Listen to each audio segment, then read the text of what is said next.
Hrastniški fotoamaterji so bili že leta 1932 člani fotoodseka Slovenskega planinskega društva Trbovlje. 23. november 1933 pa štejemo za rojstni dan Fotokluba Hrastnik. Takrat so se hrastniški fotoamaterji sestali in osnovali samostojni krožek. Na tem sestanku so bili prisotni tudi njihovi dotedanji kolegi iz fotoodseka Slovenskega planinskega društva Trbovlje.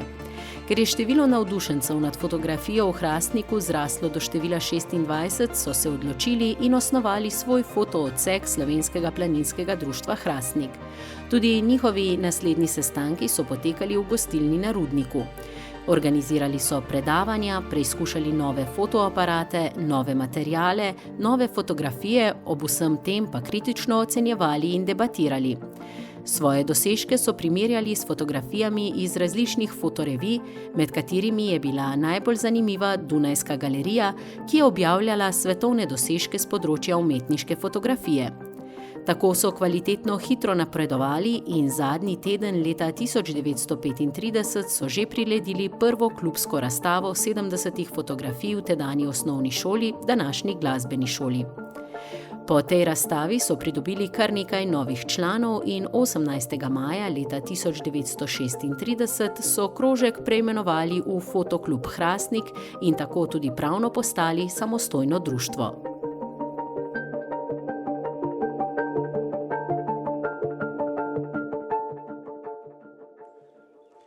Fotoklub Hrastnik že 90 let bogati ne samo kulturni, ampak tudi družabni ter društveni prostor v naši občini in pa tudi širše.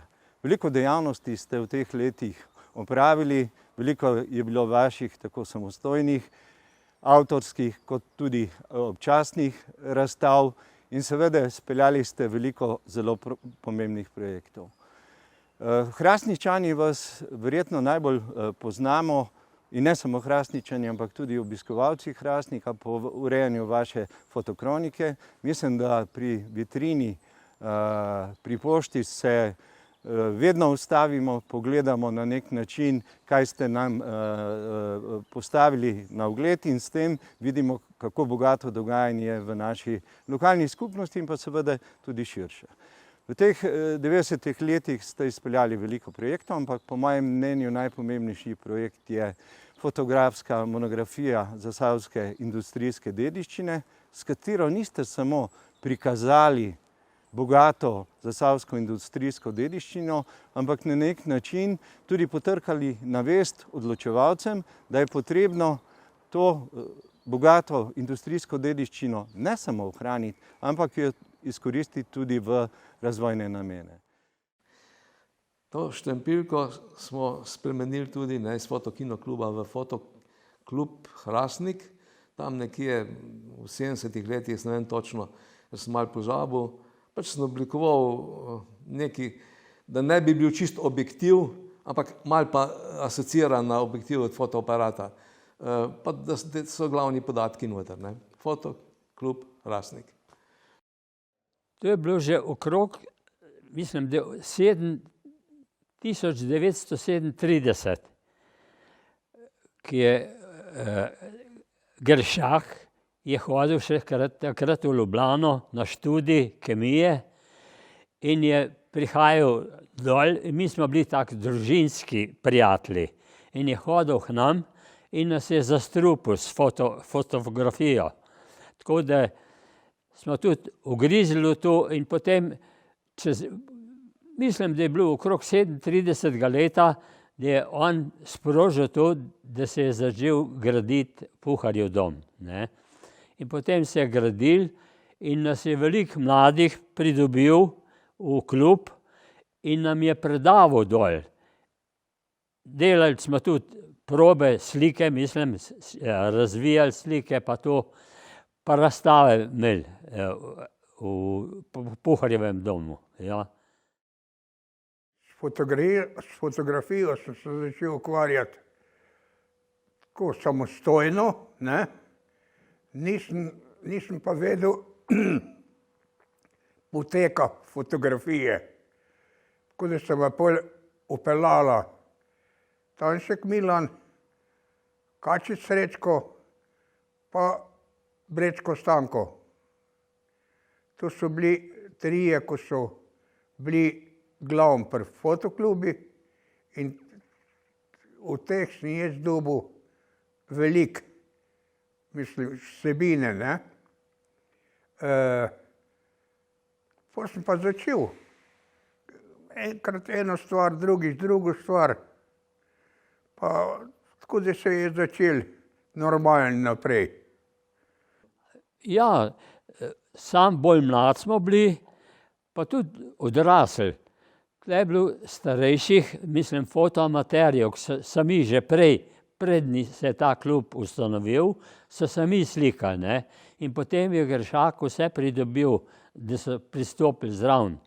Ker, pa ne vem, ali je Gršak zainteresiral, tle gor na vrh kolonije je bila trgovina, Deželak Viktor je bil. On je imel, mislim, špecerijo, ampak poleg tega je pa tudi prodajal tudi kamere, pa fotomaterial, razvijalce, fiksirje, papir. To smo vse pri Deželaki dobivali tle gor na vrh kolonije. Tako da tle v klubi pa nismo nič dobivali, mislim, da bi rabili kak material. Ker Deželak je skrbel za ves material, kar se je pri fotoklubi rabil, ne. Jaz sem se srečal s tem našim hrastniškim fotoklubom pred približno 65 leti, ker moj brat bil član in so imeli sestanke v Puharjevem domu, pa mi je povabil zraven. Na sestanke enkrat, sprav sem takrat star 90 let, ne, predvsem pa na vse razstave. In to mi je zelo impresioniralo, da imamo sred Hrastnika tako fajno zadevo, ne. Poleg tega pa, čeprav sem bil mulj tehniko, pa take stvari sem rad gledal, ne, kaj se je dogajalo. Tudi po časopisih že, takrat je bil slovenski poročevalec, pa časih je eno pisal tazga, ko me je zanimalo. Tako da na ta način sem prvič prišel v stik, ne, s fotoklubom Hrastnik. Takrat so bili, jih še poznal nisem, pol kasneje, ko sem bil mladinec, sem začel pa redno zahajati, čisto aktivno tako, Stanko Brečko, Mirko Gršak, potem pa še pa Koritnik, pa cel kup nekih, ki so ostali potem v klubu še takrat, ko sem jaz bil že predsednik, v 70 letih enkrat sem postal predsednik. Res pa je, da niso veliko fotografirali, ne. Edini, ki se je pa resno ukvarjal s fotografijo, je bil pa Miran Tanšek. Za Puharjev dom je dala Šentjurčeva gospa, to je mama v Šentjurčeve Lidije, je dala prostor za Puharjev dom. Ker Gršak je znal pridobiti, takole je pregovoril, Šentjurčeva gospa je bila pa tudi taka dobra ženska, je dala prostor za Sokolski dom, pa za Puharjev dom, tako da ni bilo problema tam za teren. Pa seveda, pa smo pa vsi pomagali, da se je gradil. je bil Puharjev dom, je bil zgrajen, je pa Gršak, mislim, enonadstropno hišo, mislim, je Puharjev dom je bil enonadstropna stavba in na vrh so imeli starši od Gršaka stanovanje in oni so potem upravljali z domom, ne, tako da, kar je bilo. V Puharjevem domu je bila tudi temnica, ker tu je bil prav za fotoklub pripravljen dom. S tem se ni mogel noben drug ukvarjati, kakor fotoklub. Gršak je organiziral vsak let fotorazstave, tako da tudi, kjer je imel kakšne lepe posnetke, je tudi povečave naredil, tako da smo imeli okoli po dvoranci noter razstavo. Trajala po par dni razstava. Med tednom ali pa takole smo pa hodili dol k njem na pogovore, takole, kako bi to, kako bi ono. On nas je učil, kako fotografirati pa to, ker on je bil precej že v tem vpeljan, dočim mi smo bili amaterji pa začetniki od vsega skupaj. Puharjev dom je potem služil pred kapitulacijo Jugoslavije oziroma, ki je Hitler začel osvajati Jugoslavijo, ne, je stara jugoslovanska vojska mobilizirala Puharjev dom za rezerviste. Tako da je bila jugoslovanska vojska dolgo noter v Puharjevem domu. Tako da še niti nismo mogli razvijati pa hoditi ali pa razstave med v Puharjevem domu. Potem, ki je bilo pa, mislim, ki je Hitler zavojeval Jugoslavijo oziroma Slovenijo, so pa Nemci prišli, je pa nemški klub Motosturm je imel noter prostore. Tako da med konc stare Jugoslavije pa začetek Nemčije nismo mogli nič veliko delati noter. Tako da je kar Motosturm je imel pred pa vojska. Tako da. Ja, Puharjev dom na zunaj je izgledal malo drugače kot vse ostale hiše, ki so imele klasične strehe, ne. Neka čudna, moderna bajta je to bila za videti. Znotraj me je pa impresioniral, takrat sem bil še mulc, ta velik prostor razstavni, pa fotografije na stenah, kadar je bila kakšna razstava, ne. In te fotografije so tile člani fotokluba sami naredili. Ni bilo tako kot danes, ko greš v nek laboratorij s ključkom ali pa s kartico neko, pa mašina avtomatsko naredi. So morali obvladati zadeve, ne. Zdaj so med člani, so bili v glavnem takšni, ki so se spoznali na kemijo, na optiko, na fiziko, da so lažje potem pa lepše delali, ne. Ja, tudi fotoklub je bil, v glavnem za mene je bil skozi fotoklub. Čeprav je tudi on predaval od kina, ne, ki je imel kamere, pa nam je tudi o tem predaval, ampak da bi pa ime spremenili, pa ne vem, ne. Na Puharjevem domu je pisal foto, kino, amaterski klub. Se mi zdi. A je pisal to?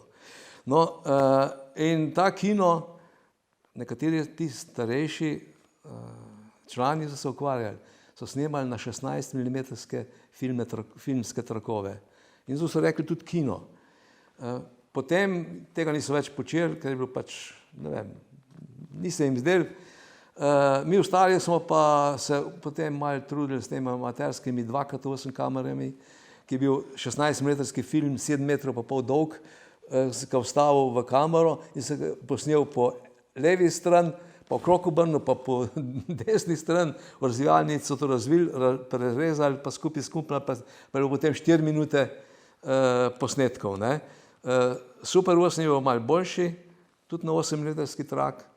Ampak to smo spet delali za sebe, za družinske dogodke smo si posneli in nikoli nismo nobenih projektov delali s tem. In tam v 70 letih smo rekli, čist brez veze, ko se gremo tam fotokino klub, imeli smo 50. obletnico, smo rekli, mi smo fotoklub. Mi smo imeli fajne stike, tako da kadar si kaj rabil za razvijati, slike delati ali pa tudi povečave, je rekel, kar prid, pa bomo delala. No, pol me pa zainteresiral, je pa on kamero dobil, 8 mm, smo pa asistiral, smo pa hodila po Hrastniku snemati. Takole, no, prvo tako večjo snemanje je bilo, v Hrastniku je bilo, tle nad Mrzlico se je utrgal en oblak in je voda zalela skuska dol do Kemične, oziroma med Kemično pa Steklarno je bil Anjes, ki je imela steklarna za jezerno vodo za svojo centralo električno. No, in je voda zalela, tam na tistem jezu je udarila čez, pa je bila poplava. Pa prav, pejt gremo kaj dol posnemati. To je še s prvim kameram je posnel tist. Velika sprememba za fotoklub je bil potem ta urbanistični načrt, pa se je mogel Puharjev dom umakniti spomeniku. So naredili plato čez Puharjev dom, jasno. In takrat so se vse aktivnosti malo počasnile, ne, ker nismo imeli svojih prostorov več. Leta 1964 se je to zgodilo, pa tudi razprtije med člani, ne, ker eden od članov fotokluba je bil takrat župan. In jasno, da ni mogel preprečiti nekega državnega plana, kakršen je že bil, ne. Drug smo pa zamirali in potem takrat težko shajala, tudi kasneje še, ne. Glavnem, delo se je upočasnilo. Namesto Puharjev doma smo pa potem pridobili staro lekarno, ki se je lekarna v zdravstveni dom preselila. Zdaj pa tista hiša je bila pa stara. In mi kot klub je dejansko nismo mogli poštimati, ne. Bil pa takrat predsednik ljudske tehnike v Hrastniku, direktor komunale Joško Žibret, kasnejši župan tudi, in rekel, pobi damo stopiti skupaj, pa tole skupaj damo zrihtati. Pridobimo denar, pa bo tu dom ljudske tehnike, noter bojo pa še radiomateri, AMD, fotoklub. Puharjev dom, ja, ker se je tam spremenil cel ta kompleks, ne, dol Riklovega mosta, ne. Rabili so spomenik, jaz vem, ki je oče bil tudi pri Zvezi borcev, ki se je šlo za to, da se zgradi spomenik. Jaz sem še zanašal gor za svojo garažo nalomil kamenja, za škarpo pa za zidovje in je oče dal potem za tle dol, da so ta kompleks zrihtali škarpe pa vse skupaj in so pripravljali za spomenik in zato je ponudili so tu staro lekarno namesto Puharjevega doma, ne, in Puharjev dom seveda se je podaril, pa tudi Gršak meni se zdi, da ni imel več tiste vole, bil je v letih, tako da, ampak v glavnem zaradi spomenika se je cela zadeva napravila. Ponavadi smo imeli 2 vitrine. Jaz sem slike dobil, oziroma sem jih v koš spravil, pa da smo tle na Rudniku je bila vitrina, pa v Steklarni je bila vitrina. Pa sem jaz tele slike stalno menjavil, ko da vse so, ljudje so izredno hodili gledati, ne. Takrat smo imeli vitrino tle pod mostom, ne. Poj pa so tam mogli stran dati, smo imeli pa, tle, ko je Peko bil v izložb, smo imeli vitrino. V Steklarni je pa še ostala, samo tista tudi ni bila dolg. V glavnem mi smo imeli tule Rudnik, Nardali in tam smo menjavali slike, vse so vse so ljudje komi čakali, da so se vitrine mejovale, da so hoteli videti slike, ne. To je bilo stalno polno ljudi tam, da so videli, kaj pravzaprav je bilo na njih, ne.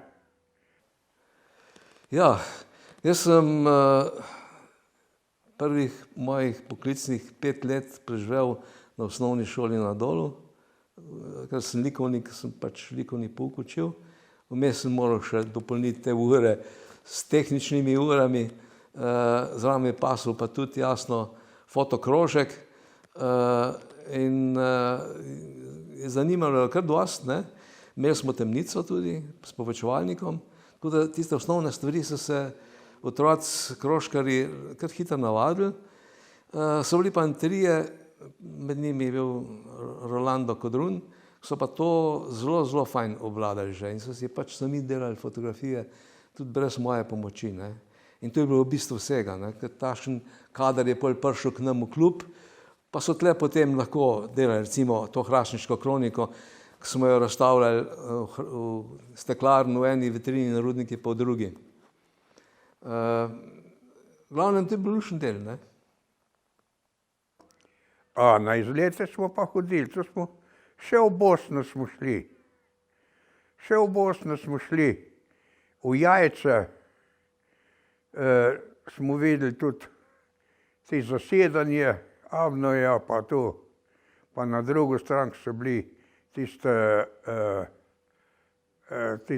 bifeji pod škalom not, ne, pa tam, ki je Titov zasedanje bil, ne. Tako da smo s klubom smo kar nekaj hodili okoli. Drugače pa tudi tle smo hodili okoli, po bližnjic, ne, ki je bilo bolj poceni, ker mi nismo imeli ne vem koliko denarja. Tu pač mi smo šli po svoje možnosti, ali pa če smo še kdaj kaj še sami zraven dali, ne. Ja, ker glavni je bil pa Srečko Kačičev, pa Tanško Milan, ta dva sta bila pa organizatorja za vse. In tako je bilo. Hiša se je preštimala, tam smo imeli potem svojo sejno, ne, pa temnico tudi, ki se je potem redko kdaj že uporabljala, ker so ljudje, člani kluba so imeli že doma svoje temnice, ne. Po kopalnicah pa tako naprej, ne, to verjetno tudi ti veš, Simon, ne, kako sta z dedom delala.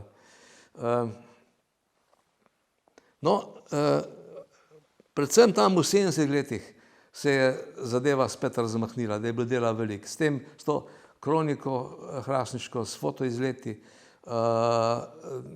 dejansko so se redno delale razstave članov, tudi pošiljale se slike okrog, meni so dvakrat nekje v Ljubljani na neki republiški izbrali neke fotografije, da so visele. Tako da, no pa, majčkeno kasneje je pa potem že tisti mladi zarod, ko ga je vzgajal Milan Tanšek, prišel naprej in Simon je bil tisti vodilni v tej skupini, od katerega so fotografije so visele vse posod po državi, ne.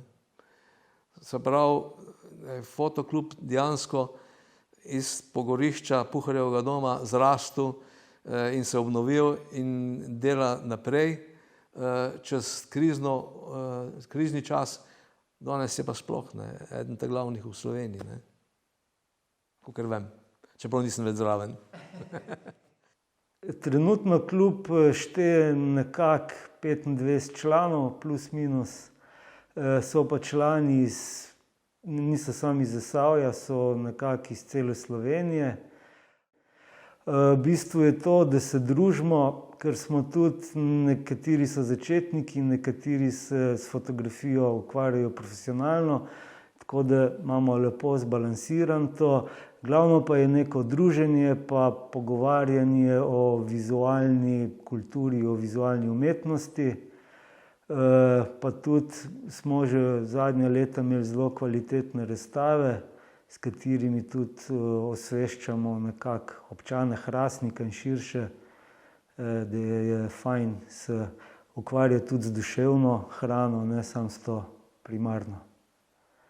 Pri nas so razstavljali recimo srbski fotograf Zoran Đorđević, poljski fotograf Krištof Zelinski, potem smo imeli slovenske fotografe Mankico Kranjec, Žiga Koritnika, Boruta Peterlina, tako da se kar dogaja. Že več kot 40 let od nekako 50-letnice Fotokluba Hrastnik dalje razstavljamo v naših zelo priljubljenih razstavnih prostorih Zdravstvenega doma Hrastnik.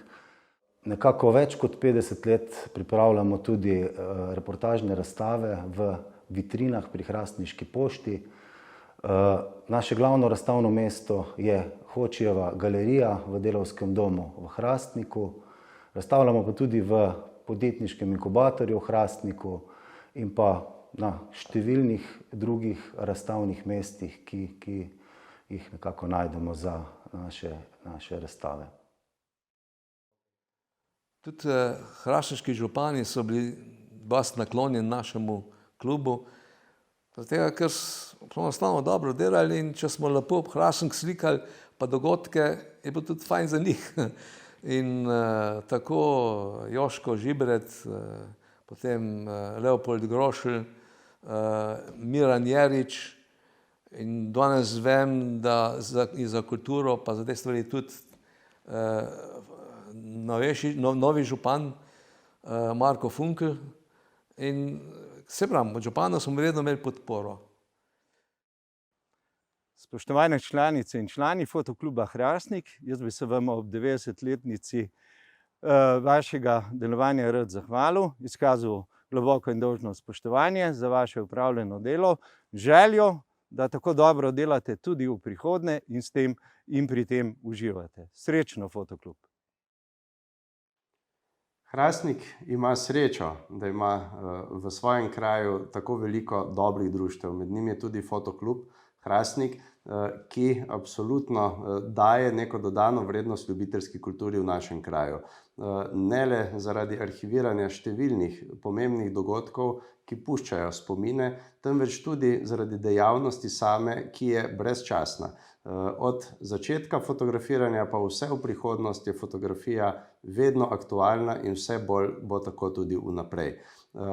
Člani in članice, številni ne le po Hrastniku, temveč tudi širše, nosijo ime našega kraja in seveda svojih prečudovitih izdelkov. Naj bo tako tudi naprej, kajti kultura je gonilo vsake družbe in je nenazadnje rdeča nit vsakega kraja v Sloveniji. Čestitke ob jubileju.